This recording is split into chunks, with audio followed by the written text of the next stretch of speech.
Karena untuk saya sendiri itu lulus dari UII dan juga di Belanda itu tahun 2018. Dan baru bekerja kurang lebih 1 tahun lebih. Jadi untuk angkatan saya sendiri emang masih terhitung fresh graduate rata-rata. Soalnya baru kerjanya itu belum sampai 2 tahun. Nah, karena untuk tema hari ini itu berkaitan dengan karir, mudah-mudahan nanti materi yang diberikan itu bisa bermanfaat bagi teman-teman. Dan ini pun materinya saya rangkum setelah juga berdiskusi dengan teman-teman lain yang sekarang juga udah mulai berkarir baik itu di Indonesia ataupun di Belanda. Terima kasih.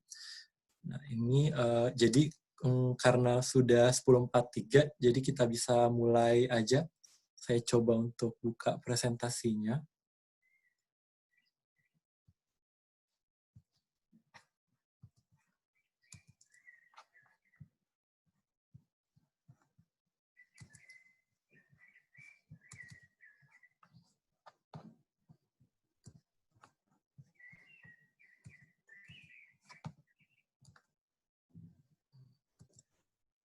Ya, jadi untuk tema atau judul hari ini yang diberikan kepada UI Golden yaitu mengenai the ups and downs of career development after graduation. Nah, untuk background saya sendiri itu di teknik kimia di UI dan juga untuk konsentrasinya itu teknik tekstil dan double degree juga jurusan yang sama, textile engineering and management di Saxion University. Untuk karir yang sekarang, saya bekerja di Tanatex Chemical Nederland dengan posisi sebagai Junior Business Development Manager. Jadi itu kayak dia lebih seperti di bawahnya manajer, posisi manajer seperti itu. Nah, karena mungkin sebagian besar dari pendengar adalah dan teman-teman sekalian adalah mahasiswa ataupun mereka yang udah lulus. Jadi untuk materi kali ini coba saya untuk lebih kaitkan dengan kira-kira gimana sih yang harus kita lakukan ketika kita menjelang graduation tuh. Nah, alasannya kenapa nih? Seperti kita tahu biasanya kalau misalkan udah acara wisuda tuh kan selebrasinya pada lempar toga gitu. Pas udah lempar toga tuh kan udah selebrasi tuh, tapi itu kan cuma sehari doang. Nah, besoknya itu you are no longer a student gitu. Jadi bukan mahasiswa lagi, dan akhirnya ketika terjun ke masyarakat, kita akan dihadapkan dengan pertanyaan tuh, kira-kira sekarang ngapain nih? Apa yang harus gue lakuin setelah gue lulus? Yang jadi biasanya background permasalahan itu, kebanyakan dari kita tidak tahu atau masih belum ada gambaran kira-kira apa yang ingin saya lakukan setelah lulus. Nah, akhirnya apa nih yang terjadi? Yang terjadi adalah galau gitu, galau antara pilihan-pilihan yang ada karena sebelumnya belum diputusin gitu ketika udah lulus mau ngapain. Ada yang dihadapkan dengan mungkin pengen kerja atau ada yang pengen kuliah, bahkan ada opsi yang mungkin menikah gitu untuk sebagian dari kita. Tapi yang paling penting sebenarnya bukan dari apa yang kita pilih, tapi ketika kita udah sure atau udah yakin dengan pilihan kita. Nah, ketika kita nggak yakin, sebagian dari teman-teman akhirnya memilih apa, yaitu mungkin pengen kuliah lagi nih. Kuliah laginya itu bukan karena, atau pengen ngambil S2, bukan karena dia ingin belajar, tapi lebih tepatnya ingin menunda responsibility gitu. Ingin menunda tanggung jawab karena bingung gitu, ketimbang gue ditanyain sama orang-orang, lagi sibuk ngapain, mending kuliah lagi mungkin setelah kuliah, gue bisa dapat gambaran paling tidak pengen ngapain. Padahal, seharusnya nggak kayak gitu. Ketika kita pengen kuliah, ya otomatis ya harus, karena pengen belajar lagi, tapi kalau misalkan emang belum tahu ya, jangan jadikan kuliah S2 atau apapun itu untuk sebagai pelarian. Nah, akhirnya kita creating the cycle gitu loh. Kuliah, habis itu lulus, bingung lagi. Kuliah, lulus, dan bingung lagi. Dan akhirnya nggak ada endingnya gitu. Karena kita sendiri belum ada tujuan. Nah, habis itu dari karir nih. Karena kita membahas soal karir, jadi penting untuk mengetahui kira-kira arti dari karir itu apa sih gitu. Nah, ini ada kebetulan dari bahasa Belanda juga. itu artinya perkembangan dan kemajuan dalam pekerjaan seseorang. Nah, begitu juga dari KBBI yang harus kita garis bawahi adalah kata perkembangan dan kemajuan.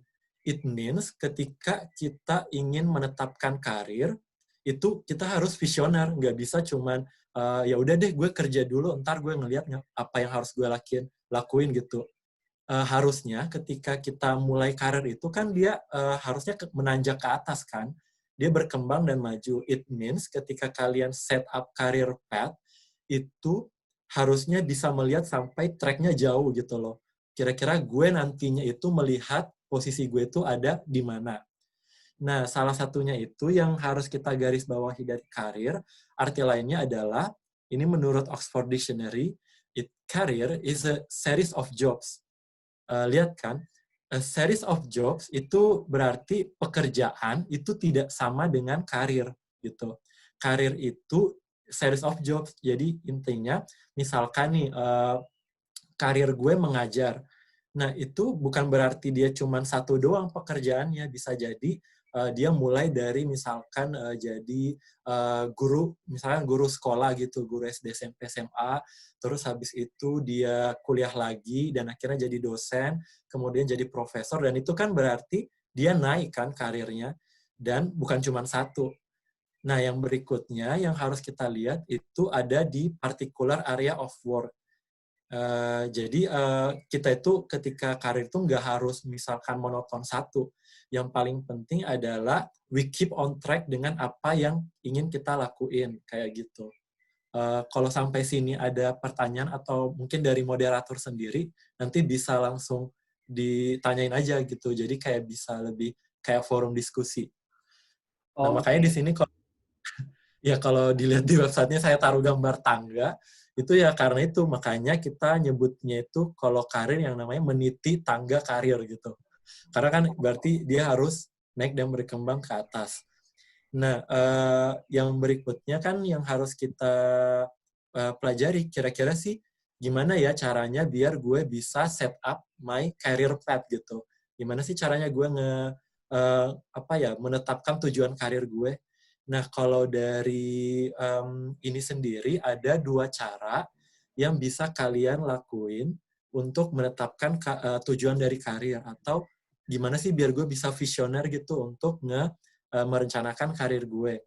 Nah, yang pertama itu dari menetapkan waktu gitu atau durasi.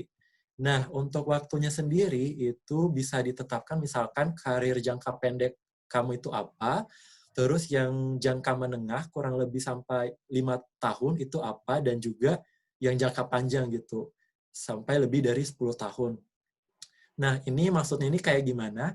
Nah, kalau misalkan kita kan baru jadi fresh graduate kan, belum terlalu banyak pengalaman.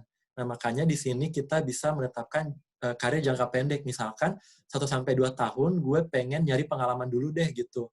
Nah, nanti kalau udah jangka menengah gitu, atau ke 5 tahun ke depan, kita udah ada gambaran kan pas udah mulai kerja, oh ternyata gue kayaknya orangnya kayak gini. Dan kayaknya gue pengennya ada di posisi B, atau misalkan di jabatan tertentu setelah 5 tahun. Nah, nanti kalau yang jangka panjang 10 tahun itu misalkan kayak kurang lebih kayak nanti kalau udah fokus karir gue nanti ke arah mana nih setelah 10 tahun, itu bisa. Kenapa ini juga penting? Karena ketika kita masuk di perusahaan, akan ada pertanyaan, where do you see yourself on 5 years gitu. Nah, ini juga masuk dalam pertanyaan, kira-kira kemana sih kamu ngelihat diri kamu setelah 5 tahun nanti, ada di posisi apa, ada mengerjakan apa, dan what do you want to achieve.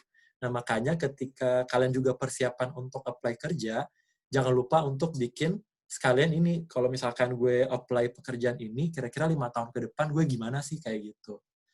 Nah, yang berikutnya itu dari tujuan karirnya itu sendiri. Ini ada ada summary dari riset yang dilakukan sama Deloitte, yaitu kira-kira tujuan karir milenial Indonesia itu apa aja nih? Karena kan kita masuknya di generasi milenial kurang lebih, atau ada yang generasi Z bahkan. Nah, ini ada beberapa, misalkan yang pertama ada yang paling banyak itu pengen nyari pengalaman atau experience, terus ada 27% pengen gaji, yang ya otomatis ya gaji itu kan paling termasuk penting, paling tidak bisa ada di standar lah gitu. Dan ada beberapa juga yang pengen ngumpulin apa nih? Pengen ngumpulin modal. Oh ya, ini juga masuk karena banyak yang dari millennials emang dia kebanyakan career goals-nya itu pengen untuk punya usaha sendiri. Nah makanya sebagian, ada hampir seperlimanya dari mereka itu kerjanya itu emang didasari untuk pengen ngumpulin modal dulu, baik itu untuk modal finansial atau misalkan koneksi dan lain-lain. Dan ada 10% juga yang pengen, yang penting gue nggak nganggur deh gitu. Yang penting gue ada kerja gitu. Atau yang paling tinggi kalau ditanyain tetangga atau orang tua, gue ada kerja gitu. Nah, ini kurang lebih Uh, dari apa yang, ya gimana?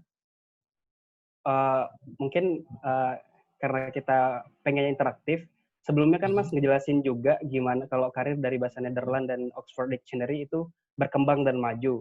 Nah, Iya. apakah definition dari berkembang dan maju itu mungkin bisa dijelaskan lebih jelas lagi? Apakah pengen jadi pertama junior manager terus jadi senior manager itu berkembang, atau gaji 5 juta terus 10 juta itu berkembang dalam karir, atau kayak gimana nih Mas sebenarnya? Nah, iya kan kalau misalkan berkembang dan maju kan berarti eh, bisa jadi yang kayak kamu bilang, entah ke jabatan yang naik, atau gajinya yang naik, atau misalkan responsibility lo yang bertambah, ya, yang sebelumnya kamu eh, cuman jadi pegawai gitu, atau misalkan asisten, kemudian habis itu kamu udah bisa bergerak sendiri dalam karir, atau yang bahkan mungkin membawahi beberapa orang gitu, artinya memanage orang, itu bisa juga. Intinya berkembang seperti itu. There is no any exact definition about berkembang dan maju. Kenapa? Karena kan itu tergantung dari kita sendiri dong, yang ini menetapkan kira-kira gue tuh pengen majunya kemana. Nah makanya di sini tujuannya yang penting. Misalkan berkembang dan maju itu juga beda-beda. Contohnya di 1-2 tahun pertama pengen menambah pengalaman. Terus yang setelah 5 tahun pengen naik jabatan. Nanti setelah 10 tahun pengen misalkan merdeka finansial, atau misalkan bisa punya pegawai atau punya jadi manajer. Nah itu nggak ada yang pasti gitu. Jadi yang untuk mendefinisikan berkembang dan maju itu tergantung dari kitanya sendiri. Kira-kira Oh, karir goals kita masing-masing itu apa gitu. oke. Selanjutnya Udah nih, jelas. kan jelas, lumayan jelas. Selanjutnya kan juga Mas ngejelasin yang pertama harus ditetapkan sebelum meniti karir adalah time sama the goals-nya kan. Iya. Uh, Wait.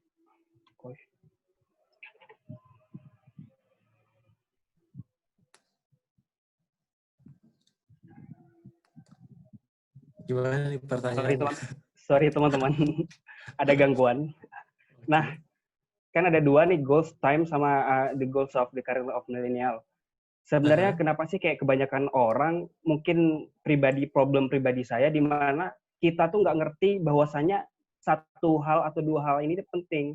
Apakah memang budaya orang Indonesia seperti itu?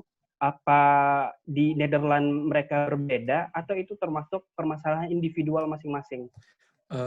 Mungkin lebih tepatnya masalah individu masing-masing. Kenapa? Karena kan kita biasanya mengenal ada quarter life crisis gitu. Jadi Yes. kalau udah masuk umur 20-an atau udah masuk ke umur-umur kerja, itu biasanya emang kembali refleksi biasanya. Kira-kira gue ini sebenarnya pengen ngapain sih? Apalagi kan banyak dari kita juga yang mungkin ada merasa uh, jurusannya kurang sesuai dengan passionnya. Itu bisa juga kejadian tuh. Jadi kayak yang biasanya bikin bingung itu, ya itu gitu loh. Makanya kalau saran saya, sebaiknya sudah dipikirkan sebelum lulus. Jadi jangan galaunya setelah lempar toga itu atau udah wisuda, tapi udah galaunya itu harusnya sebelumnya gitu loh.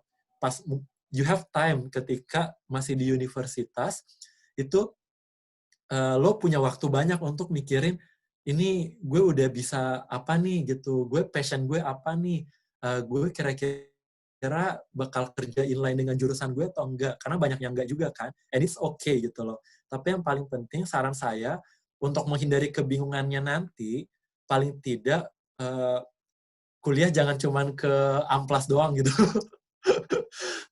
Tapi ya itu coba dipikirkan gitu, kira-kira pengen kemana gitu tujuannya.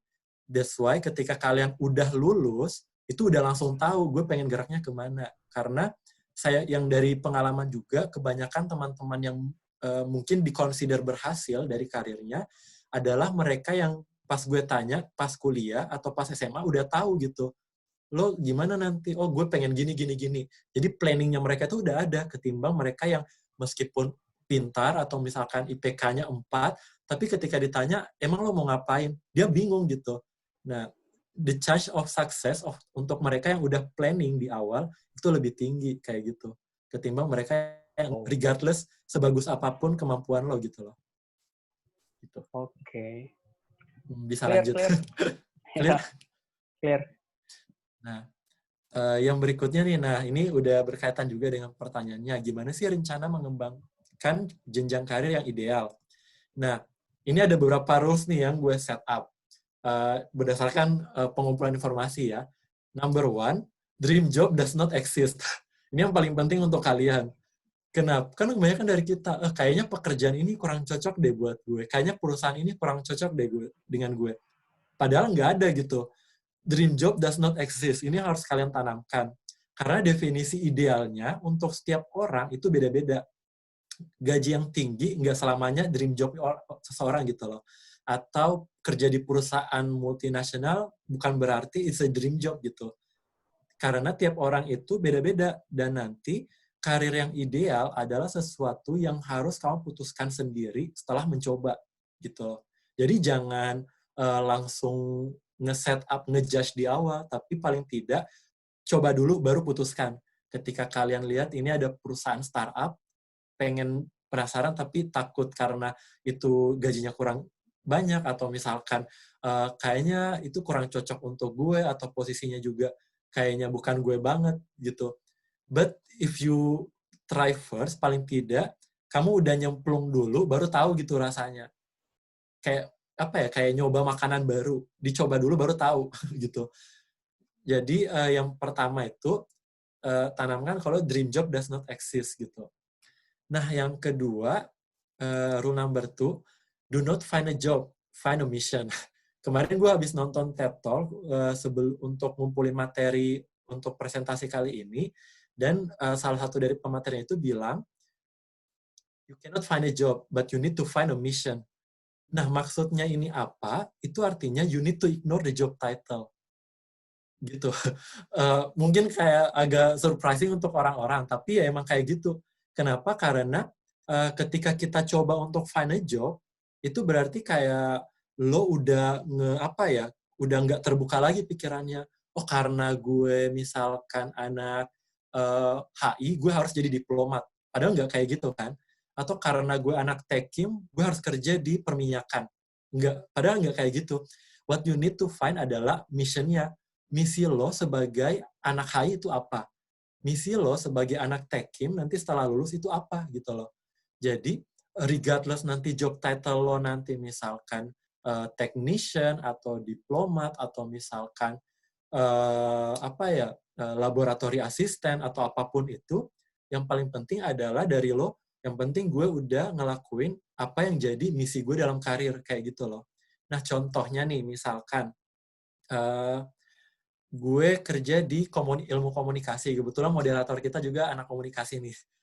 Example of career mission, kalau anak komunikasi misalkan, you can make, I want to use my voice to deliver a message to people.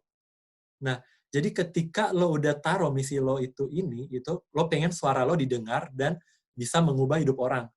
Jadi kayak pilihan karir lo itu bisa banyak. Misalkan, gue pengen jadi broadcaster di radio, gue pengen jadi jurnalis, gue pengen jadi singer bahkan bisa, atau content creator.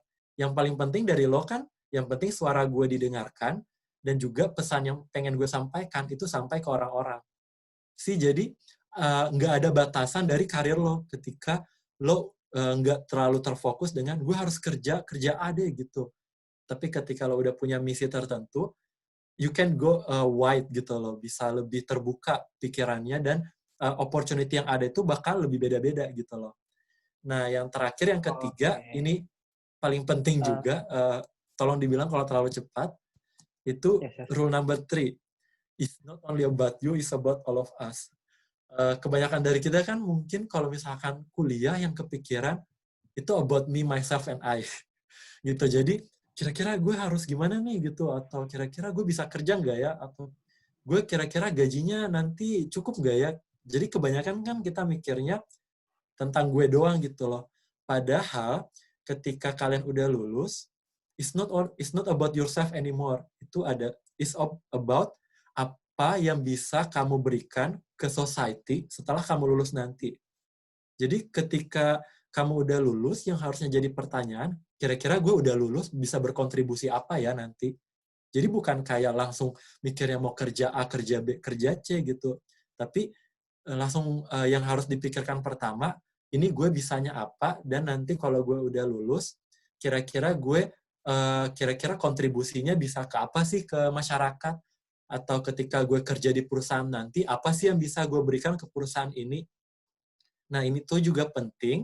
Nah, ini juga di-post sama Gojek nih, kebetulan kemarin di LinkedIn-nya mereka, quotes ini.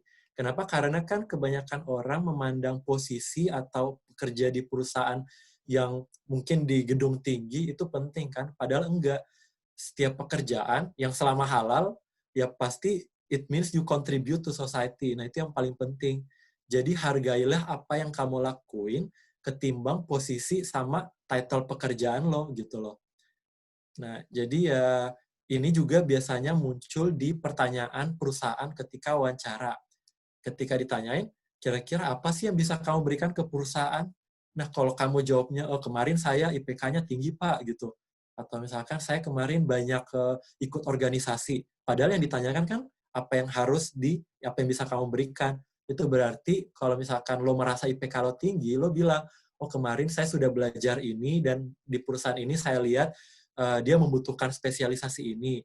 Nah, kayaknya saya cocok untuk itu. Atau bilang dengan pengalaman yang sudah saya miliki, saya bisa berkontribusi A, B, C, D gitu loh. Nah, makanya yang these 3 rules penting untuk kalian tanamkan agar jangan terlalu sempit gitu loh pikirannya untuk memandang pekerjaan. Remember, career is not a job gitu loh. It's not the same gitu. Ada Orangnya pertanyaan sampai sini? Iya. uh, terus di rule nomor 2 kan di sini do not find a job, find a mission. Terus di poin Iya. A-nya adalah ignore the job title. Nah, Mas, Iya. menurutmu what do you think regarding the passion? Kata orang kayak kamu tuh harus kerja sesuai passionmu. Kamu tuh harus kerja sesuai passionmu, dan kebanyakan orang bilang kayak gitu. Apakah memang sesuai passion itu membantu untuk berkembangkan karir? Apa itu adalah suatu hal yang berbeda sih menurutmu? Nah, kalau ini tuh kembali ke rule nomor 1. Kan kebanyakan orang bilang ini nggak sesuai passion gue. Tapi pada kenyataannya, human doesn't really know what their passion is. Gitu. Jadi tidak ada orang yang benar-benar tahu passion gue itu sebenarnya apa. Karena yang paling penting adalah coba dulu gitu loh. Lo nggak bakal tahu apakah itu benar-benar passion lo sebelum lo mencoba. Itu yang pertama. Terus yang kedua, kalau misalkan lo udah tahu nih, menurut gue nggak apa-apa nih, misalkan pertama, gue coba ini deh gitu, gue passion gue pengen jadi diplomat gitu. Coba deh gitu. Tapi kan tidak selamanya job opening-nya itu ada gitu loh. Yang jadi pertanyaan, gimana kalau misalkan udah hampir setahun lo nggak dapat pekerjaan yang sesuai passion lo? It means it's time to choose rule number 2 dan be a realist gitu loh. Gitu. Itu yang paling penting sih menurut gue, karena ideal ketika lo udah masuk udah selesai waktu kuliah dan masuk ke kehidupan yang the real life, yaitu ketika lo udah masuk dalam society, terkadang ada batasan di mana antara lo harus ideal sama realistis gitu loh. Nah, ketika lo udah bisa letting your ego gitu, itu kan biasanya termasuk ego juga tuh. Pengen sticking banget nih dengan passionnya. nanti akan apa ya, coba diturunkan sedikit egonya dan coba opportunity yang ada di depan itu apa. Siapa tahu itu yang pada akhirnya jadi rezeki kita gitu loh. Lo nggak bakal tahu. Nah, makanya gue bilang ignore the job title. Untuk gue Oh, sendiri itu ngerasain, gue kan anak teknik kimia, tapi masuknya business development manager kan, itu nggak ada kaitannya sama sekali. Padahal job title-nya itu dan pekerjaan gue, menurut gue sendiri kurang inline. Karena gue tetap mayoritas kerja di lab, meskipun hasil pekerjaan gue itu nanti bakal didiskusin dan ke customer gitu loh. Jadi ketika kalian melihat postingan job title itu dan job description dengan apa yang bakal kalian lakuin di lapangan nanti ketika kerja, itu nggak selamanya sama juga gitu loh. Jadi ya gitu, jangan terlalu fokus dengan job title-nya dan try to be more free gitu loh. Uh, ada lagi gitu oke, pertanyaannya? clear. Oke. Nah, yang berikutnya nih, nah, jadi apa sih yang harus kita lakuin gitu, biar kita nggak galau gitu, atau biar kita bisa langsung move on setelah wisuda gitu. Nah, yang untuk saran gue, yang pertama itu internal reflection, atau yang bisa disebut biasanya SWOT analysis kan, strength, weakness, opportunity, sama threat. Nah, jadi petakan kemampuan diri lo, kira-kira saya ini kelebihannya apa gitu. Ini harus kalian lakuin kalau saran gue untuk yang masih kuliah, itu sebelum kalian lulus itu harus mulai dicatat tuh. Kira-kira gue ini kelebihannya apa? Kalau misalkan gue nilai akademiknya bagus, it means lo emang kelebihannya di jurusan ini untuk knowledge lo udah enough. Atau kekurangannya kira-kira gue apa nih? Misalkan gue kurang ada pengalaman bergaul, it means lo harus ikut organisasi dan sukanya apa. Nah, ini yang termasuk passion. Jadi kalau bisa coba mulai di list gitu loh. Kira-kira gue ini untuk ketiga ini gue apa aja sih yang gue punya. Nah, yang berikutnya itu external observation. Nah, kalau ini internal observation itu agar lo bisa lebih ideal gitu loh, kayak idealis. Nah, external observation ini lebih untuk biar lo bisa realis gitu loh. Lihat sekarang job marketnya gimana, peluang gue sekarang apa, koneksi yang gue punya itu di mana aja, dan lihat kira-kira situasi kebutuhan market yang ada sekarang dan tantangannya itu apa gitu loh. Jadi kayak bisa lo sesuai nanti dengan kelebihan yang lo punya gitu loh. Misalkan, oh ternyata Indonesia lagi butuh industri 4.0, misalkan kayak gitu. Kira-kira apa sih yang gue punya untuk bisa catch up dengan quality yang dibutuhkan agar menyongsong SDM 4.0 ini gitu loh, kurang lebih. Nah, yang ketiga itu make plans and consistent execution. Setelah kalian udah tahu nih kira-kira kelebihan dan kekurangan kalian apa, terus peluangnya yang ada di masyarakat atau lingkungan apa, coba untuk dibikin planningnya, kira-kira perusahaan-perusahaan apa aja misalkan yang cocok sama gue. Dan yang paling penting itu eksekusinya gitu loh. Kebanyakan kita kan udah planning, tapi kurang eksekusi, itu bisa terjadi juga. Nah, terus yang keempat, yang paling terakhir, ya coba dieksplor dan enjoy di proses gitu loh. Meskipun nanti ada ups and downs, tapi ya coba dinikmatin aja gitu loh. Itu yang paling penting. Ini bisa saya lanjut slide berikutnya. Lanjut. Oke. Nah, yang berikutnya, ini nih pertanyaan dari UI Golden diberikan kepada saya, kesalahan yang sering kali terjadi di awal merintis karir. Nah, ini yang tadi udah saya sebutkan, tidak tahu arah dan tujuan yang ingin dicapai. Ini yang pertama. Terus yang kedua, kurang menggali informasi gitu loh. Padahal kan pas kita kuliah, kita udah punya banyak kesempatan untuk nyari info. Nah, yang ketiga itu takut mencoba. Dan yang keempat, ini khusus untuk fresh graduate, biasanya ada yang terlalu pilih-pilih nih. Is it a good thing to be to be picky gitu loh ketika masih di 1-2 bulan awal setelah lulus. Tapi nanti somehow ketika kalian udah desperate nanti akan agak nyesal biasanya kalau kenapa kemarin gue nggak milih ini aja ya, kenapa kemarin gue nggak coba ini aja ya gitu. Jadi kalau bisa jangan coba untuk lebih dibuka gitu loh opsinya ketika kalian udah lulus. Nah, yang terakhir, yang paling penting juga sering dikasih tahu, kurang membekali diri dengan soft skill. Kenapa? Karena ya nilai akademik aja tidak cukup, dan ketika kalian udah kerja itu semua pengetahuan akademik itu jadi berkontribusi kurang dari soft skill gitu loh. Jadi kalau dari pengalaman gue, yang namanya IPK atau misalkan academic achievement-nya kalian itu cuman sampai mengantarkan di pintu gerbang.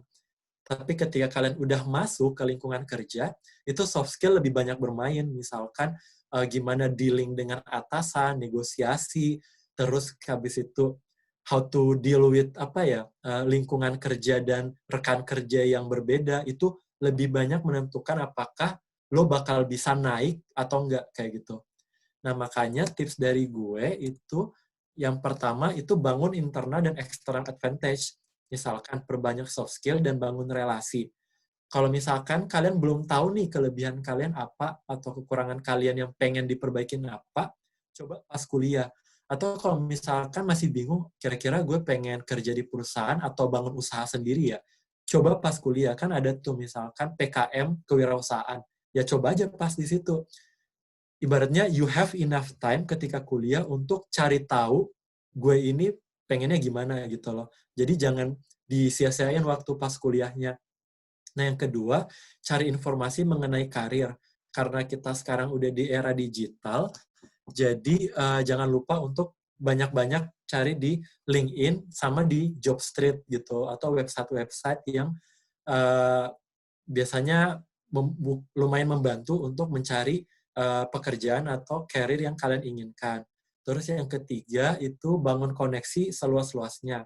Karena bukan ini bisa disebut KKN, tapi you need to realize kalau koneksi itu adalah salah satu dari kekuatan seseorang gitu loh. Orang yang punya banyak koneksi ya otomatis peluangnya dia itu lebih besar, dan bukan berarti dia dijamin, tapi dijamin untuk dapat kerja gitu loh. Tapi paling tidak bisa memudahkan proses lo gitu loh. Nah, cara koneksinya itu bisa dari dosen, bisa dari teman, dan dari alumni.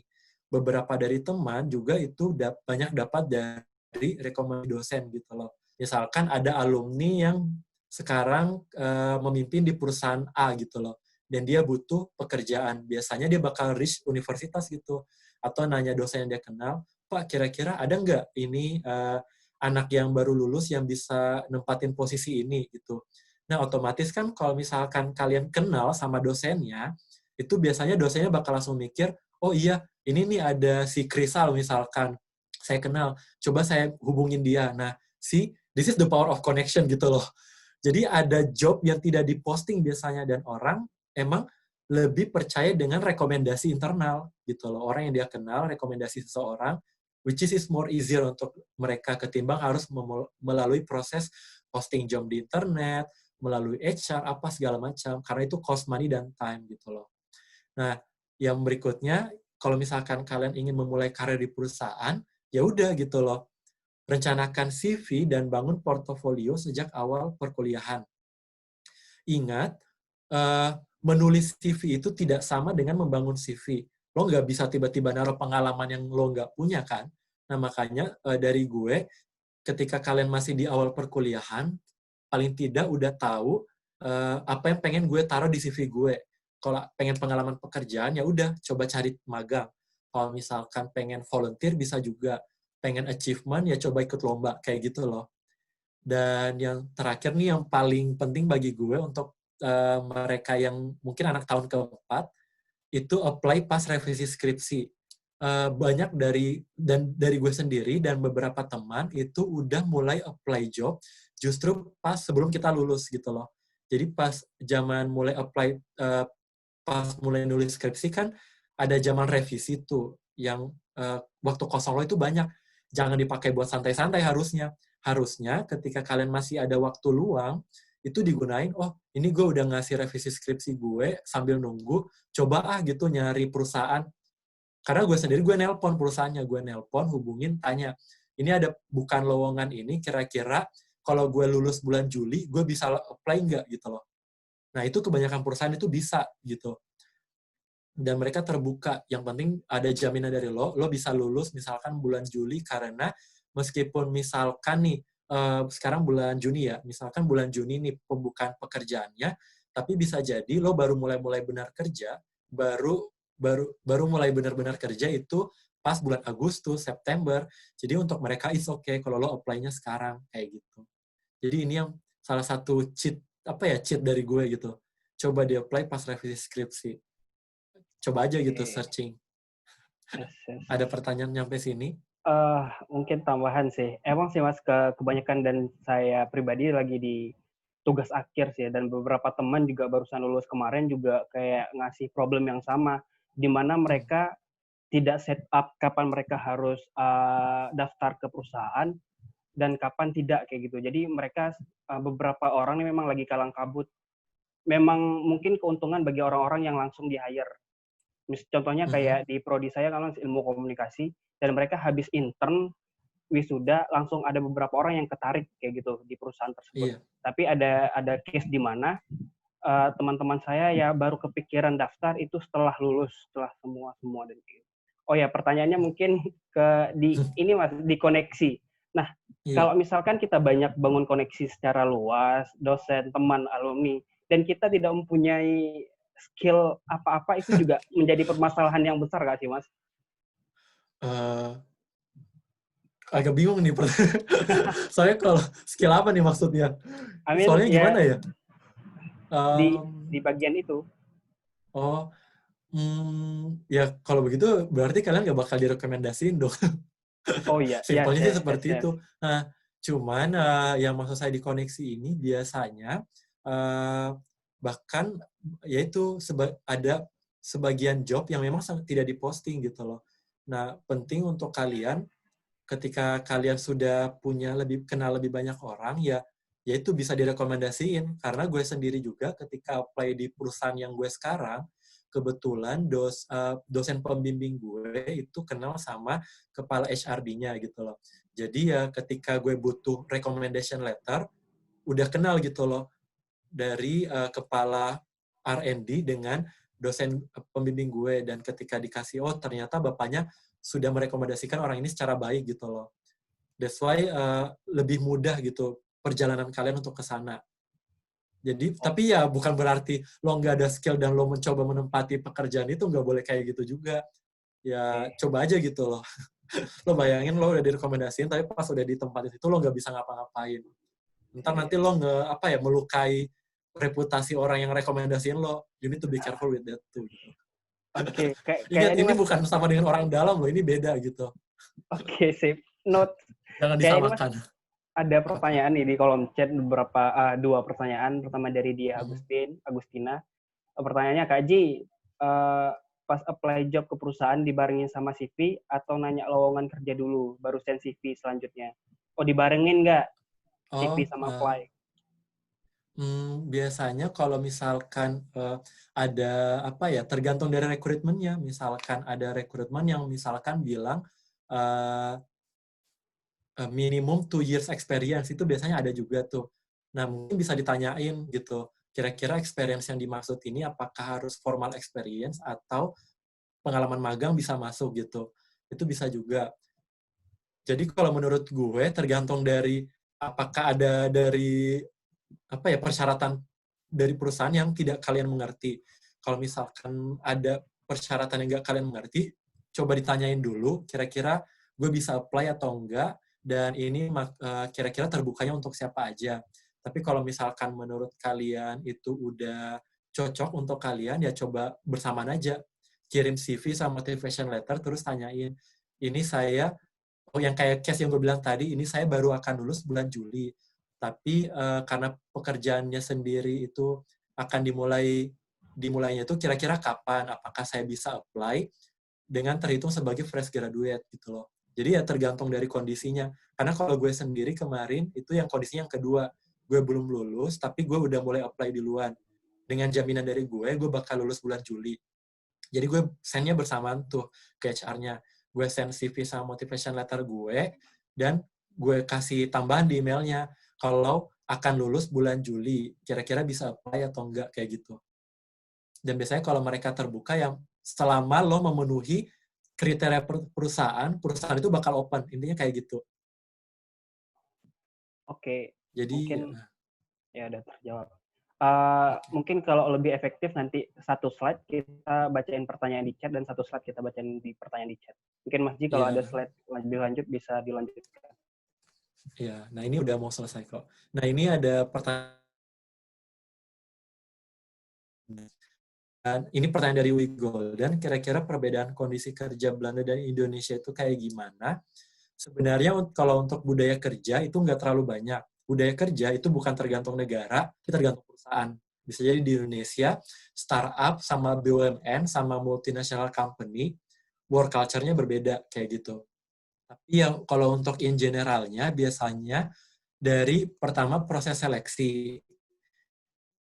Biasanya kalau di Belanda, dia lebih fokus kepada skill sama background, sama experience yang sesuai dengan kebutuhan perusahaan. Jadi untuk seleksinya, dia lebih berfokus ke interview justru, ketimbang CV atau transkrip IPK apa segala macam, itu mereka biasanya nggak butuh. Mereka biasanya cuma butuh coba send CV dan motivation letter lo apa, nanti diseleksinya lebih banyak ke interview gitu. Kenapa? Karena dari perbandingan jumlah pelamarnya pun tidak signifikan. Biasanya satu job opening, karena emang udah spesifik banget, yang lamar mentokan itu 30-40 orang kalau untuk beberapa company. Jadi nggak terlalu banyak emang, nah, makanya mereka bisa fokusnya lebih di interview. Nah, beda sama di Indonesia nih, karena emang yang daftar bisa sampai ratusan, dia butuh seleksi cepat gitu. Misalkan IPK minimal 3,5. Nah, makanya tuh dari situ dia udah bisa nge-cut banyak orang. Dan nanti yang lolos pun pada akhirnya kan mentokan cuma 50 orang gitu. Misalkan yang bisa lanjut ke proses ya, interview dan juga psikotes dan lain-lain. Nantinya dari proses seleksi awalnya. Terus yang kedua dari kondisi kerja. Kalau di Belanda sendiri, dia ada kecenderungan untuk memisahkan antara kehidupan personal. Jadi misalkan ketika kalian perjalanan dinas, itu tidak sama dengan traveling. Gitu. Misalnya kalau di Indonesia kan biasanya, oh rangkaian perjalanan dinasnya bisa jadi ada sekalian jalan-jalan deh gitu. Kalau di sini tuh enggak, dia benar-benar efektif. Lo kerja satu hari, ya lo selesai pagi, pulang besok paginya, kayak gitu. Kenapa? Nah ini ada kaitannya juga nih yang berikutnya. Karena dari jumlah hari liburnya beda. Di sini ada 8 hari libur nasional dan jumlah cutinya kita itu banyak, lebih dari 20 hari. Jadi paling minimum pun 20 hari. Karena dari gue sendiri, cuti tahun ini tuh gue sekitar 40 hari. Lumayan banyak kan, dan itu sebulan lebih. Jadi ya menurut mereka kalau misalkan lo pengen jalan-jalan, you can take your day off, kayak gitu loh. Nah, beda sama di Indonesia. Karena di Indonesia misalkan meskipun hari libur nasionalnya lebih banyak, tapi cuti bersamanya tuh nggak banyak. Apalagi ketika kita masih memulai as fresh graduate. Kayaknya biasanya ada di apa ya, ketika itu biasanya curi-curi libur lah gitu. Nah, yang terakhir nih yang paling penting, gaji nih. Kalau di Belanda sendiri, sistem negaranya itu sosialis demokrasi. It means apa ya? Sosialis gitu loh. Orang akan sama rata gitu loh. Jadinya gaji awal tinggi meskipun sebagai fresh graduate, biasanya starting salary-nya itu tinggi. Tapi setelah itu kenaikan gaji itu nggak signifikan gitu loh. Jadi hampir monoton. Dan meskipun naiknya signifikan, pajaknya pun akan ekstrim gitu. Misalkan fresh graduate, pajak 20%. Ketika lo udah menempati posisi, pajaknya 30%, kayak gitu loh. Nah, beda sama di Indonesia nih. Kalau yang saya dengar dari teman-teman di Indonesia, biasanya di Indonesia itu sistemnya lebih meritokrasi gitu. Jadi, reward. Jadi meskipun gajinya tiap orang itu rendah atau apa ya, tidak banyak, tapi misalkan ada tunjangannya beda-beda. Ada tunjangan performance, ada tunjangan kinerja, atau misalkan tunjangan posisi, jabatan. Nah, itu yang bikin gaji di Indonesia itu, kalau menurut gue, meskipun startingnya rendah, tapi dia bisa dynamic dan lebih signifikan naiknya ketimbang di Belanda, kayak gitu. Nah, kalau misalkan pengen denger info lebih lanjut mengenai yang di Belanda, bisa dengerin gue sekalian promo ya. Di podcast gue Here. nih, di balado_NL, dan bisa di googling aja. Nanti bakal muncul, dan di situ kita bakal bahas banyak mengenai karir di Belanda itu kayak gimana, apply-nya kayak gimana, terus yang kayak kondisi pekerjaan di Belanda itu kayak gimana. You can hear in my podcast. Terima kasih. Nah, Oke. sampai sini ada pertanyaan? Ada nih pertanyaan di kolom chat, mungkin lebih relate ke slide sebelumnya. Ini pertanyaan dari Aden. Mas, Atau kalau yang mau apply... nanti di pas terakhir aja ya? Gimana? Oh, Diselesain kalau... aja. Ya, oke, boleh. Nggak apa-apa juga kayak gitu. Okay. Siap. Nah, ini nih yang paling penting nih. Karena kita kan bahasnya ups and downs. Jadi nggak selamanya karir itu bakal naik. Akan ada waktunya di mana you face the obstacles. Nah, ini beberapa dari career obstacles, yaitu yang gue rasain sama teman-teman sekarang. Yang pertama, ada feeling di mana lo terjebak dalam rutinitas yang monoton. Nah, ini kan biasanya kalau udah karir kan bakal sama tuh. Kerja, pulang, besok pagi bangun lagi kerja, dan itu sama terus kan. Dan itu bakal bosan, iya. Dan yang bakal hilang dari kita adalah sense of achievements. Beda kan saat kita masih sekolah atau kuliah, ada target yang bisa kita capai. Misalkan semester ini pengen IPK-nya di atas 3,5 deh gitu. Atau semester ini pengen bisa ikut conference ke luar negeri, kurang lebih kayak gitu. Tapi kalau kerja, nggak selamanya lo bakal tiap semester naik jabatan atau tiap semester naik gaji. Jadi biasanya kayak lo bakal terjebak dalam rutinitas. Nah, saran dari gue, coba cari hal lain yang pengen lo lakuin di luar dari rutinitas pekerjaan. Misalkan pengen ngebangun bisnis online sendiri, itu bisa. Atau pengen ada misalkan olahraga gitu, ingin misalkan olahraga, atau misalkan lo pengen menulis, atau ada hobi yang lain di luar pekerjaan, itu salah satu cara agar lo nggak merasa stuck in this situation gitu. Karena itu kan bisa lama kan, melakukan hal yang sama setiap hari selama 1 tahun sampai 2 tahun, itu kerasa banget. Nah, yang kedua, biasanya ada beban tanggung jawab yang tidak proporsional. Bisa terlalu banyak atau terlalu sedikit. Itu terjadi juga. Misalkan lo masih fresh graduate, atau misalkan masih trainee, tapi beban tanggung jawabnya terlalu banyak. Atau bisa jadi juga, lo udah lama kerja di perusahaan, tapi tidak pernah dipercayakan memegang tanggung jawab project. Itu bisa juga terjadi. Terus yang ketiga itu work overload. Yaitu pekerjaannya terlalu banyak, dan akhirnya terpaksa harus lembur. Itu kejadian juga. Akhirnya mempengaruhi kehidupan pribadi kita. Misalkan kesehatan, jadi kurang tidur karena sering lembur, terus tidak ada waktu untuk diri sendiri ataupun untuk teman-teman. Nah, ini harus coba dicari cara gimana caranya menyeimbangkan antara kehidupan kerja dan juga kehidupan pribadi gitu loh. Ini sering juga dapat curhatan dari teman-teman. Nah, yang keempat itu adalah rekan kerja yang kurang mengenakan atau toxic worker. To be honest, ini juga sering terjadi gitu loh. Ada teman yang biasanya kita harus sadari kalau yang namanya manusia beda-beda, dan tiap orang itu sifatnya itu beda-beda. Dan ada mereka yang emang toxic worker yang kerjanya misalkan ngeluh tiap hari, itu bisa. Atau misalkan orang yang kerjanya dikit tapi omongnya banyak, itu banyak juga tuh yang kayak gini kejadian. Jadi kayak tiap hari dia try to saying kalau gue udah kerja ini, dan tipikal orang kayak ini juga termasuk toxic gitu. Karena ketika dalam pekerjaan, doing your job sama telling people about your job itu ada 2 hal yang berbeda gitu loh. Karena misalkan nih lo udah ngelakuin A, penting untuk lo juga untuk menyampaikan ke manajer lo atau ke atasan lo, bilang gue udah ngerjain A, B, C, D nih di perusahaan, kayak gitu loh. Nah, jadi biar kayak perusahaan melihat lo gitu loh, lo udah sebenarnya udah ngelakuin pekerjaan lo responsible, dan lo doing your job well gitu loh. Tapi ada orang-orang yang masalahnya ya gitu, ketika dalam tim dia tidak terlalu banyak berkontribusi, tapi ketika udah evaluasi dari atasan, dia yang paling banyak merasa dia udah ngelakuin banyak hal kayak gitu loh. This is kind of toxic worker juga. Dan bahkan ada kejadian juga, ini saya bilang untuk perempuan, di mana mereka mengalami kejadian yang tidak mengenakan dari rekan kerja laki-laki.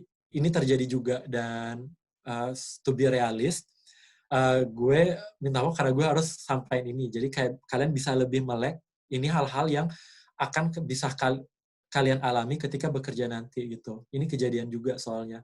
Ada perempuan yang, terutama untuk perempuan ya, yang mengalami ya hal kayak gini dari rekan kerjanya yang laki-laki gitu loh. Karena saya dapatnya dari teman-teman gitu. Nah, yang terakhir adalah budaya dan lingkungan perusahaan yang tidak sesuai dengan idealisme. Nah, ini juga biasanya terjadi, dan beberapa teman juga banyak yang quit maksudnya, berhenti dari pekerjaannya karena merasa tidak sesuai dengan budaya perusahaan. Nah, ini kejadian juga. Jadi ketika kalian menghadapi situasi ini, coba untuk harus segera direfleksi, apakah ini worth it ataukah gue harus pindah, kayak gitu loh. This is contoh-contoh dari career obstacles atau hal-hal negatif yang bisa kalian alami selama meniti karir nantinya gitu loh.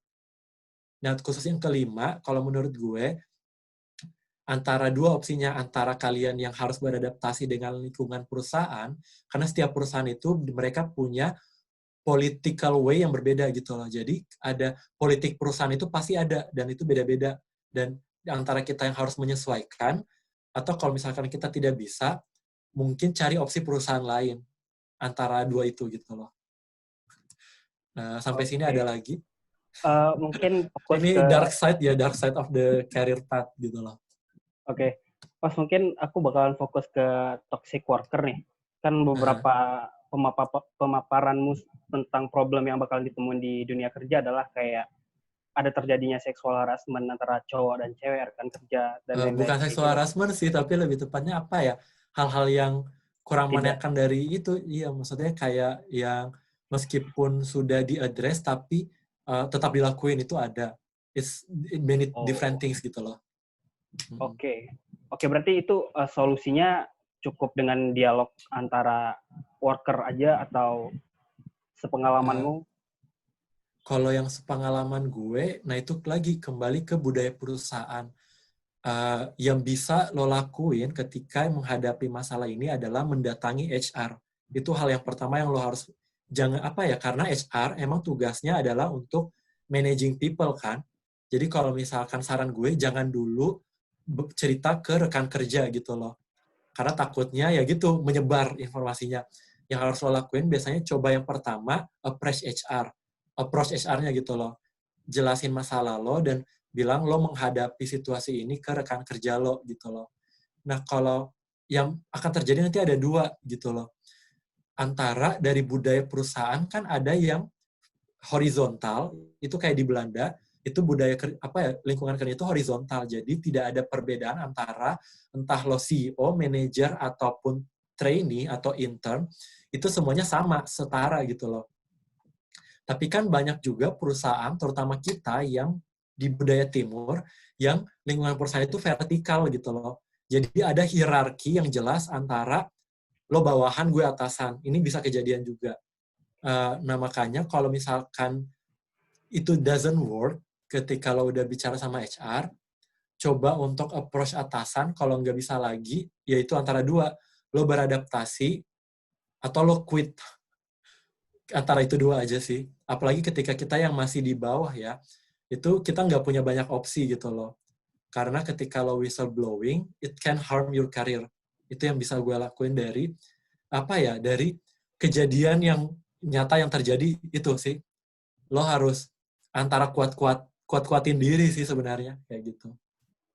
Tapi ya, saran dari saya approach HR dulu. Siap. Ada lagi?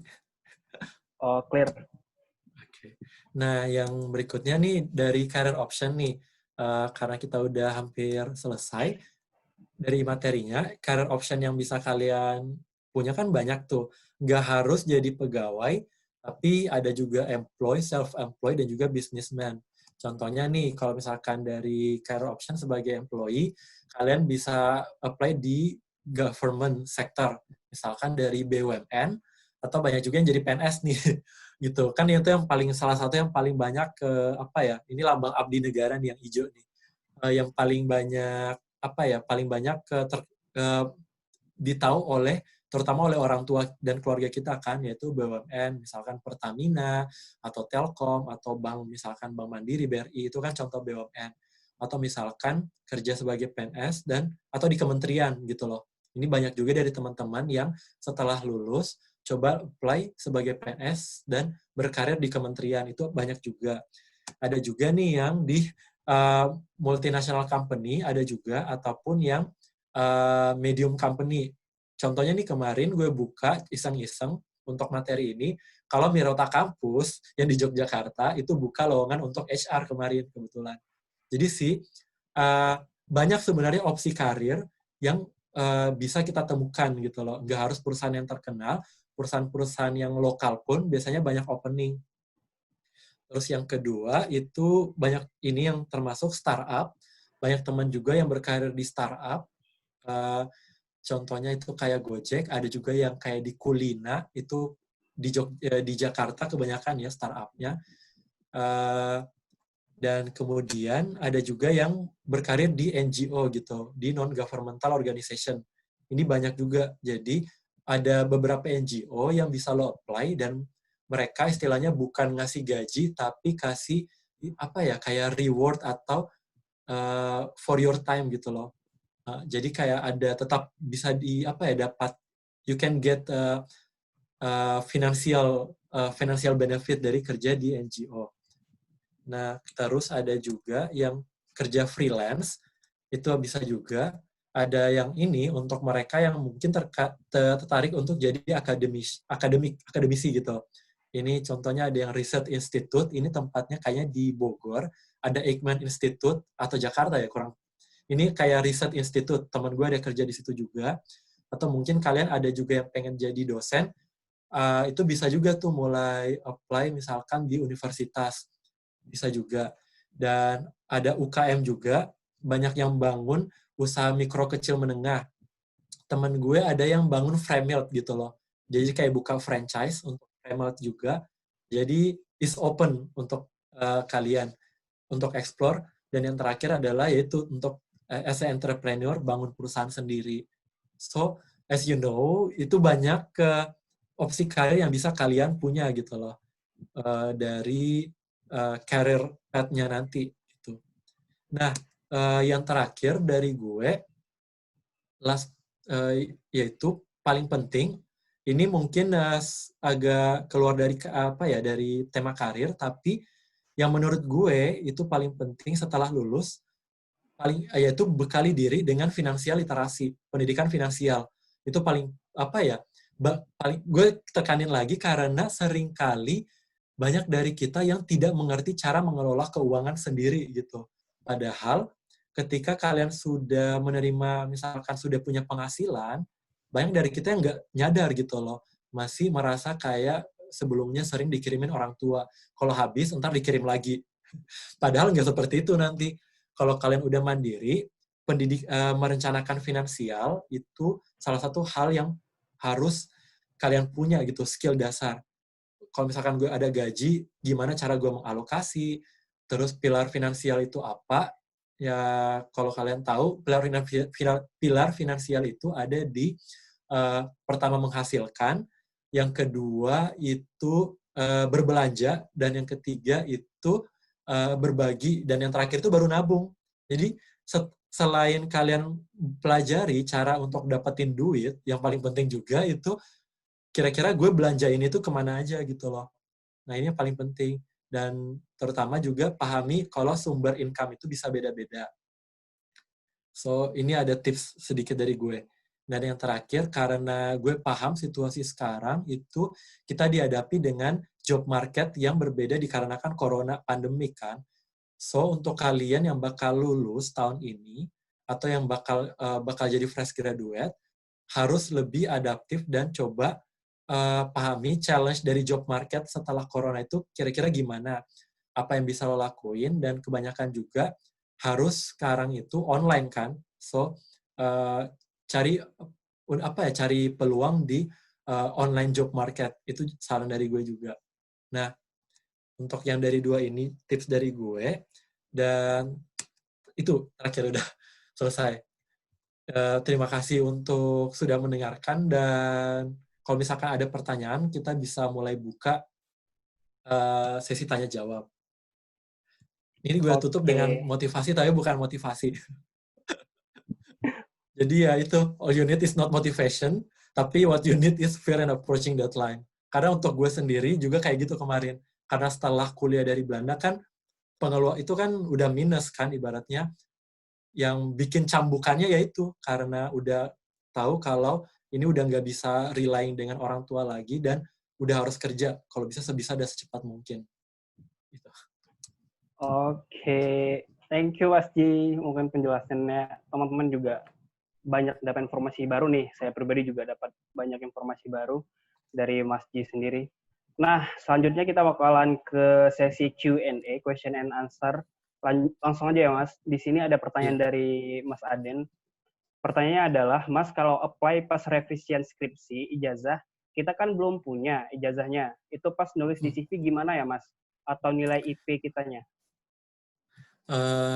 Nah, kalau untuk yang itu, biasanya kan ada beberapa perusahaan yang memang dia tidak dia cuma tulis misalkan bachelor degree misalkan, terus habis itu mengirimkan CV sama motivation letter.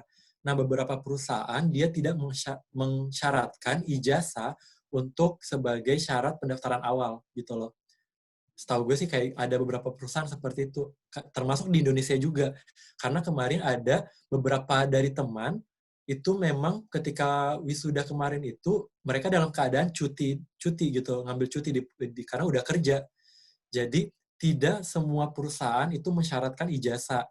Nah, kalau misalkan pada akhirnya ada yang mensyaratkan IPK, misalkan, itu waktunya kalian untuk tanya perusahaannya. Telepon HR-nya bilang, ini gue ada transkrip sementara dan bakal lulus misalkan bulan Juli nanti. Ini kira-kira gue bisa apply nggak? Kayak gitu. Jadi kayak gitu. Kayaknya kalau sekarang sih, mungkin kalau perusahaan-perusahaan formal, misalkan kayak BUMN, yang bakal naruh kayak gini. Tapi kalau misalkan startup, atau misalkan bahkan multinational company, itu dia biasanya bahkan nggak naruh gitu loh. Dia cuma bilang CV sama motivation letter. Kayak gitu. Jadi Oh, tergantung syaratnya. Dan kalau nggak bisa, nego. Gitu loh. Hmm. oke. Oh, berarti itu tergantung dari syaratnya juga Iya, tergantung dari beberapa perusahaan dan iya, fleksibel. Oh iya benar. iya, tapi ya itu kalau dari gue karena sekarang emang udah berbeda kondisinya dengan tahun mungkin yang dari tahun-tahun sebelumnya. Kalau sekarang perusahaan itu lebih dynamic, mereka lebih fokus ke skills sama background education ketimbang kayak ijazah atau apa segala macam. Itu biasanya cuman sebagai syarat nanti kalau udah keterima lo ya udah cantumin ijazah lo apa segala macam untuk sebagai administratif untuk mereka kayak gitu. Tapi untuk seleksi awal beberapa perusahaan terutama yang startup dan itu nggak mensyaratkan kayak gitu. Oke. Mungkin lanjut ke pertanyaan selanjutnya Mas. Di sini dari pertanyaan dari Aisyah. Kak, Mhm. gimana caranya apply kerja di perusahaan luar negeri? Apa ada syarat khusus? Mungkin bisa dijawab Uh, dulu. bisa didengar di podcast. Here, here. Iya, tapi kalau misalkan ini di podcastnya juga gue ada jelasin tuh kira-kira untuk cara dari luar negeri itu apa. Nah, kalau dari pengalaman gue, perusahaan di luar negeri itu yang paling penting itu biasanya visa itu. Jadi yang harus lo dapatin pertama adalah visa kerja. Nah, itu biasanya beda negara, beda beda apa ya, beda persyaratan gitu loh. Karena misalkan kalau di Belanda sendiri, lo nggak bisa apply apa ya, ibaratnya dia nggak terima fresh graduate kebanyakan kecuali lo udah punya visa kerja terlebih dahulu.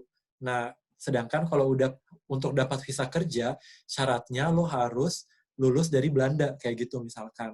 Tapi kalau misalkan pengen coba beneran untuk apply di luar negeri, saran gue sih coba untuk lingkup ASEAN, misalkan dari Singapura atau dari Malaysia yang negara-negara terdekat, karena kayaknya nanti flow of apa ya job flow of job opportunity itu bakal lebih terbuka kan untuk di ASEAN gitu loh, akan lebih kebuka nantinya. Sama saran lain sih itu coba kalau misalkan beneran pengen kerja di luar negeri, misalkan kalian coba aja gitu apply di Unilever di Indonesia. Nanti dari perusahaan ini biasanya ada bukaan untuk delegasi gitu untuk Unilever Indonesia yang bisa dikirimkan ke regional hub, misalkan ada ASEAN Unilever untuk ASEAN region itu ada di Singapura, atau bahkan di headquarter-nya misalkan lo bisa dikirim kayak gitu. Tapi kalau untuk langsung ya agak susah sih emang untuk dari Indonesia langsung misalkan nembak di Eropa. Jadi coba untuk di ASEAN, lingkungan ASEAN dulu, atau misalkan dari multinational company yang ada di Indonesia. Saran gue sih 2 itu. Kayak gitu.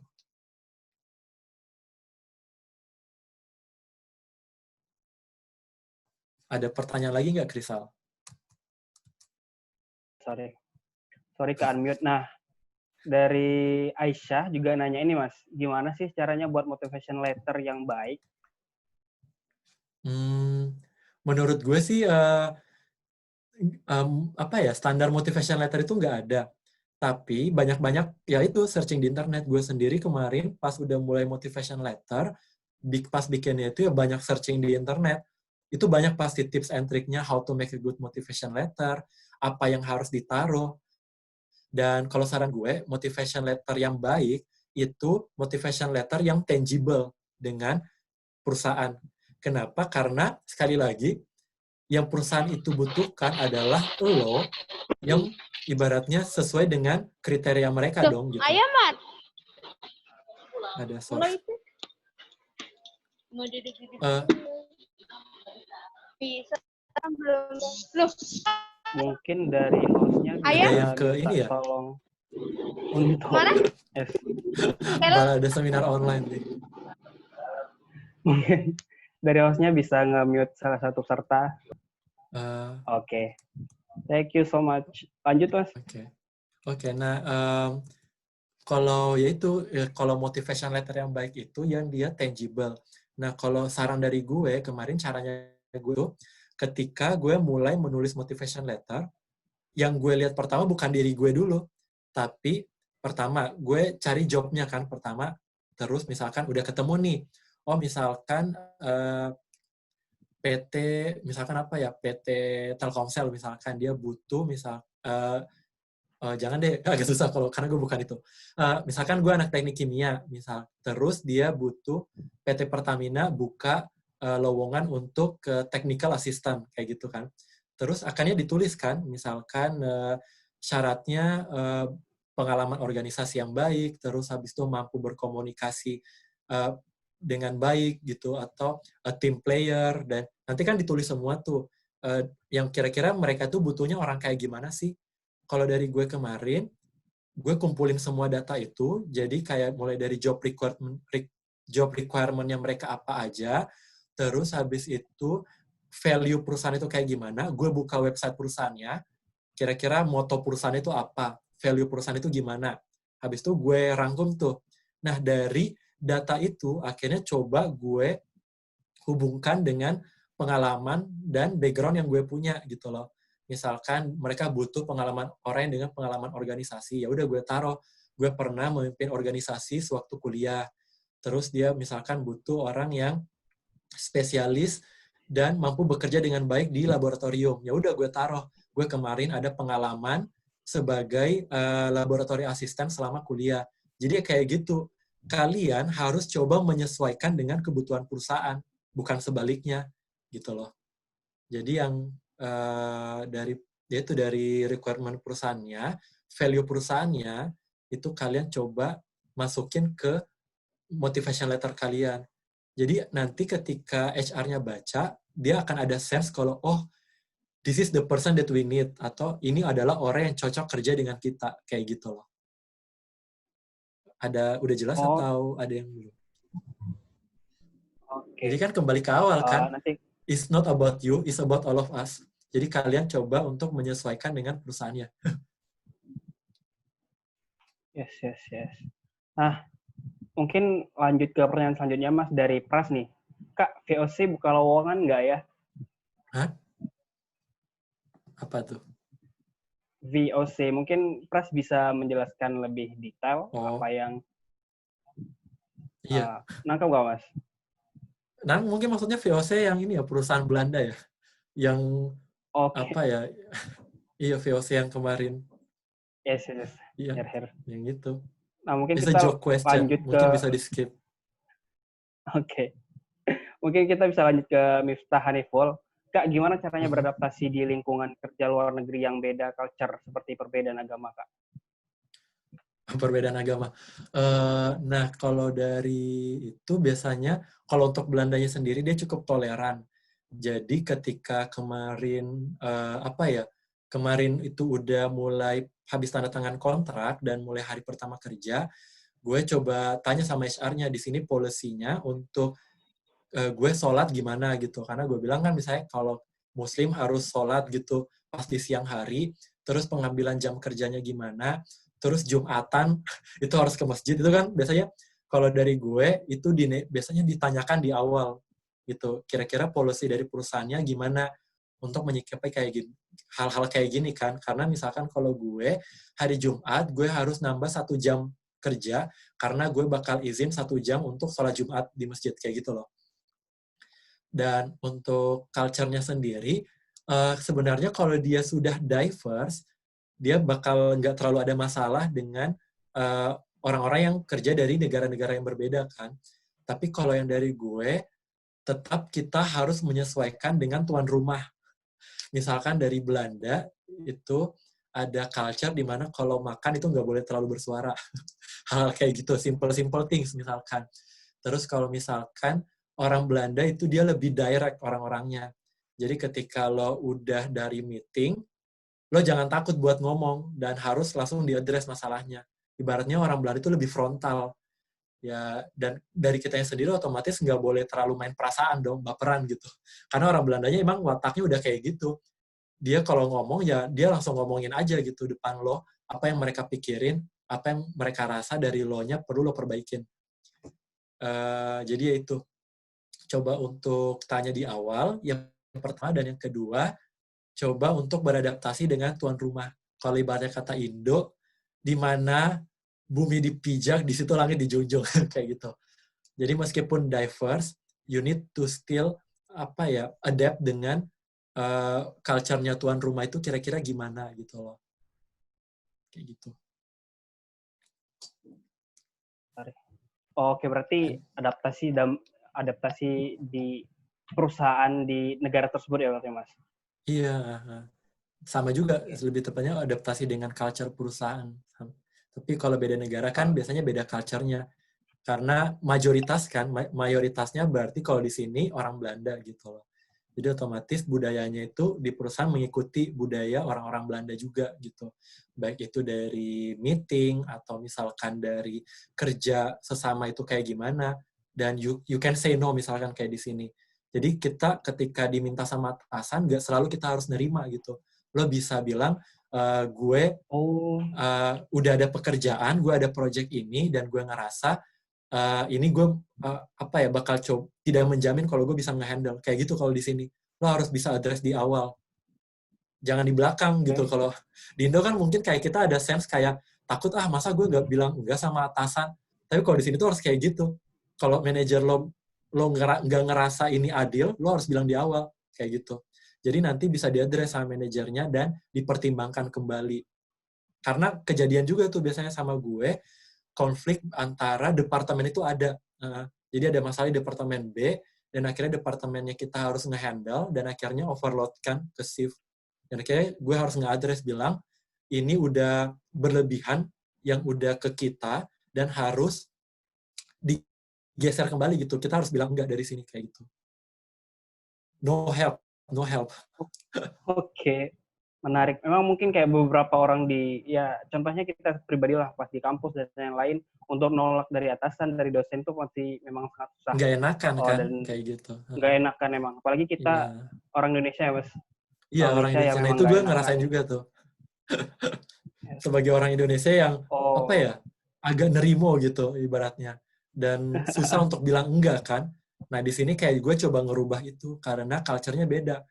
Dan kalau misalkan kita gitu-gitu, mereka akan berasumsi kalau, dia terima kok, dia nggak komplain kok, berarti dia bisa-bisa aja dong. Kayak gitu. Padahal kan kita udah mendem tuh di dalam. Jadi itu jangan sampai kejadian. Udah ini akhirnya explode, artinya burn out kan saat kerja. Yes, jadinya menimbulkan masalah baru ya Mas berarti. Iya, nah itu yang coba untuk dicegah. Jadi ketika kerja itu jadi orang baik aja tidak cukup. You need to know how to play the game. Itu sih. Ingat, yang harus kalian camkan. Yes. Mm. Nah, mungkin ini pertanyaan terakhir karena waktu juga mau menunjukkan waktu kita harus usai. Pertanyaan terakhir ditutup oleh Muhammad Kevin. Selamat sore Kak, lebih baik mana fresh graduate kerja di company bidang yang diinginkan, tapi lama dapatnya, atau yang tidak diinginkan tapi untuk nambah CV? Kira-kira menurut Mas gimana? Ini yang banyak pertanyaan juga. Kalau menurut gue sih, yang paling penting, pertama kalian set up time. Misalkan setelah gue lulus, berapa lama gue bisa bertahan di gap year. Kayak gitu loh. Misalkan target gue, pengen kerja di perusahaan A, B, sama C. Gitu. Terus habis itu, gue coba apply, sudah 6 bulan lebih, gak keterima. Nah, otomatis, lo harus ini kan, ibaratnya, mulai shifted gitu. Oh, berarti gue sekarang opsinya gue udah mulai terbatas nih, waktu gue udah nggak banyak, gue nggak bisa nganggur lagi, dan mulai coba terbuka opsinya gitu, kerja di perusahaan AB, perusahaan yang di bawah standar lo lah ibaratnya, atau tidak bukan dream job lo yang awal. Nah, setelah itu, kalau menurut gue, meskipun lo pada akhirnya kerja di perusahaan yang tidak sesuai dengan keinginan lo di awal, coba untuk tetap stick di mission lo. Itu kan yang paling penting, mission lo. Apakah mission lo ketika kerja, misalkan gue pengen tetap berkarya di engineer sektor gitu, atau di bidang science. Nah, apakah perusahaan yang baru ini masih inline dengan ini gitu, apakah itu di pabrik bisa, atau misalkan di quality analyst atau quality insurance, itu kan banyak kan sebenarnya opsinya. Jadi nggak harus hanya karena itu bukan perusahaan yang lo inginkan di awal, it doesn't mean you cannot achieve your mission in this company. Hanya mungkin memang tidak sesuai dengan idealis lo di awal aja gitu loh. Tapi jangan sampai jangan sampai yang penting kerja, akhirnya yang penting perusahaan apalah yang terima gue, itu gue kurang nyaranin juga sih. Karena takutnya merusak di CV gitu loh, justru. Stick to the mission. Yes. Gitu. Dan mungkin takutnya ketika kita masuk ke perusahaan yang salah, jadi burden juga ya Mas? Berarti kayak jadi beban sendiri bagi individualnya. Karena kan nggak nyaman, habis itu nggak ada motivasi kerja, padahal untuk bertahan di pekerjaan itu ya lo butuh motivasi dari dalam gitu loh. Yes. Nah, teman-teman, mungkin sebelum kita menutup Golden Talk kita pada hari ini, ngingatin lagi nih untuk teman-teman ngisi G-Form, karena G-Form ini nanti digunakan untuk pembagian sertifikat kepada teman-teman yang memang berhadir di Golden Talk hari ini. Mungkin dari UI Golden-nya bisa nge-resend atau nge-re-up link G-Form-nya, biar nanti teman-teman yang belum mengisi bisa mengisi. Karena udah jam 5, pertanyaan juga dari partisipan tidak ada, atau masih ada pertanyaan. Tadi ada beberapa orang yang nge-raise hand. Kalau memang masih ada, bisa deh kayaknya. Kalau memang nggak ada, bisa nunggu sebentar untuk ngisi di G-Form atau di copy link, nanti bisa diisi. Ada kata-kata terakhir nggak dari Mas G untuk kita semua nih, yang mungkin notabene belum bekerja dan sedang mencari pekerjaan? Apa ya? Saran dari gue sih, apa? All you need is motivation. False. Oke. Iya, itu sih kalau yang dari gue yang terakhir, ketika motivasi tidak cukup, lo butuh cambukan gitu loh. Jadi kalau ibaratnya, karena ketika lo nggak ada yang ditakuti, misalkan, ya udah deh gue masih bisa tinggal sama orang tua juga misalkan, atau ya udah deh gue juga masih disupport sama orang tua juga, itu berarti lo nggak ada motivasi kan. Pada akhirnya lo butuh lo harus nge-push diri lo sendiri, kira-kira kalau gue nggak kerja setelah 6 bulan, gue harus ngapain, kayak gitu loh. Karena kalau gue sendiri kemarin, burden-nya itu yaitu di finansial. Gue udah ke Belanda, which is cost a lot of money gitu loh. Dan gue bilang, gue harus bisa kerja sebelum lulus gitu loh. Kayak gitu. Karena kalau enggak, baratnya gue nanti targetnya nggak kecapai. Atau kalau misalkan gue enggak ini, pada akhirnya gue harus kembali ke Indo. Kayak gitu loh. Jadi ya, lo butuh cambukan untuk diri lo sendiri gitu loh. Nah, kalau yang saran lain yaitu, ketika udah punya gaji nanti, jangan lupa yang paling penting, bekali diri dengan pendidikan finansial. Jangan sampai besar pasak daripada tiang. Karena udah terbiasa hidup dengan standar ini, ketika gaji lo nanti tidak mencukupi untuk memenuhi standar hidup lo, standar gaya hidup ya, bukan standar hidup, standar gaya hidup, pada akhirnya lo selalu merasa gaji lo kurang, kayak gitu. Padahal enggak gitu. Jadi ya coba beneran Oke. pelajari, ini yang paling penting. Jangan sampai, jangan sampai minus. Oke. Mm-mm. Mungkin kita cukupkan sampai di sini ya, Mas. Terima kasih, Ya. Mas Triji, atas wawasan dan pengetahuannya dan sharingnya mengenai the ups and down career development after graduation. Mungkin itu juga secara pribadi menambah wawasan bagi saya. Mungkin untuk teman-teman yang lainnya juga. Kalau teman-teman ingin bertanya lagi beberapa hal pertanyaan mengenai career, teman-teman bisa langsung tuh ke Instagramnya Mas Galang Jangan. Gibran. Bertanya seputar apa aja deh. Kalau nggak, langsung dengar di podcast Baladonya. Mungkin terakhir dari saya Krisal Putra undur diri. Sekian, teman-teman. Sampai berjumpa di lain kesempatan. Wabillahi taufiq wal hidayah. Assalamualaikum warahmatullahi wabarakatuh. Waalaikumsalam warahmatullahi wabarakatuh.